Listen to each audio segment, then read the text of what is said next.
मैं समझता हूं इस दिशा में हमको काम करना चाहिए। मुख्यमंत्री अशोक गहलोत के सचिन पायलट के बयान पर बीजेपी के नेता घनश्याम तिवाड़ी ने कड़ी प्रतिक्रिया दी है, जिसमें उन्होंने कहा कि गहलोत और पायलट एक दूसरे को गद्दारी का सर्टिफिकेट दे रहे हैं और इन दोनों ने जनता के साथ बेवफाई की है और ये लड़ाई पहले भी थी और आगे भी जारी रहेगी। वहीं उन्होंने राहुल गांधी की भारत जोड़ो यात्रा को पॉलिटिकल ड्रामा बताया। इसके अलावा उन्होंने न्यूज 18 से खास बातचीत में क्या कुछ कहा, सुनिए। एक तरफ भारत जोड़ो यात्रा की तैयारी चल रही है तो दूसरी तरफ कांग्रेस पार्टी में झगड़ा और ज्यादा बढ़ता दिखाई दे रहा है। सचिन पायलट को मुख्यमंत्री अशोक गहलोत ने आज फिर गद्दार कहा है। आखिर उन्हें ये क्यों कहना पड़ा, आइए बात करते हैं बीजेपी के वरिष्ठ नेता और राज्यसभा सांसद घनश्याम तिवाड़ी से।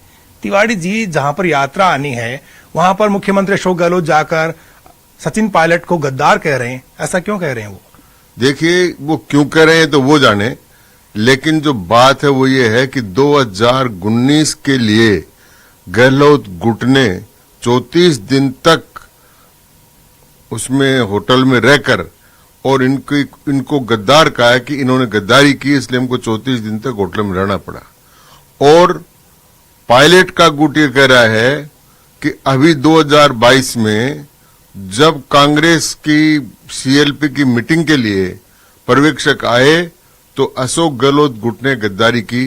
दोनों ने एक दूसरे की गद्दारी का सर्टिफिकेट दिया है। इसलिए मैं ये कहना चाहता हूं कि ये जो परिस्थितियां राजस्थान में बनी है, किसने किसके साथ गद्दारी की ये तो लोग देख रहे हैं, लेकिन मूलतः राज्य की जनता के साथ बेवफाई हुई है और राज्य की जनता को इसका खामियाजा उठाना पड़ रहा है। जहां तक यात्रा का सवाल है उसका कोई महत्व नहीं है, वो एक पॉलिटिकल ड्रामा है और उस ड्रामे का कोई असर नहीं है। इसलिए इसको कांग्रेस भी कोई महत्व नहीं दे रही है, केवल वो यात्रा आएगी और चली जाएगी और इनकी लड़ाई जारी रहेगी। अशोक गहलोत जी ने यह भी कहा कि सचिन पायलट को अपने गुनाह के लिए माफी मांगनी चाहिए थी, उन्होंने माफी नहीं मांगी, इसलिए उनको दिल्ली में जाकर आलाकमान के सामने माफी मांगनी पड़ी। उनका ये जो बयान है ये क्या दर्शाता है? ये उनका बड़प्पन दर्शाता है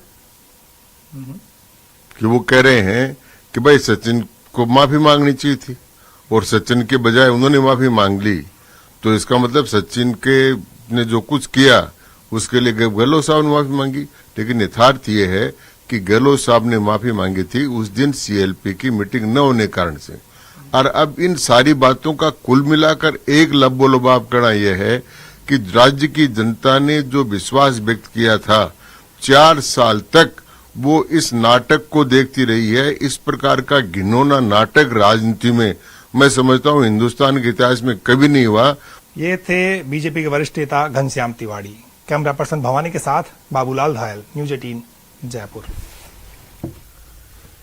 और कैबिनेट की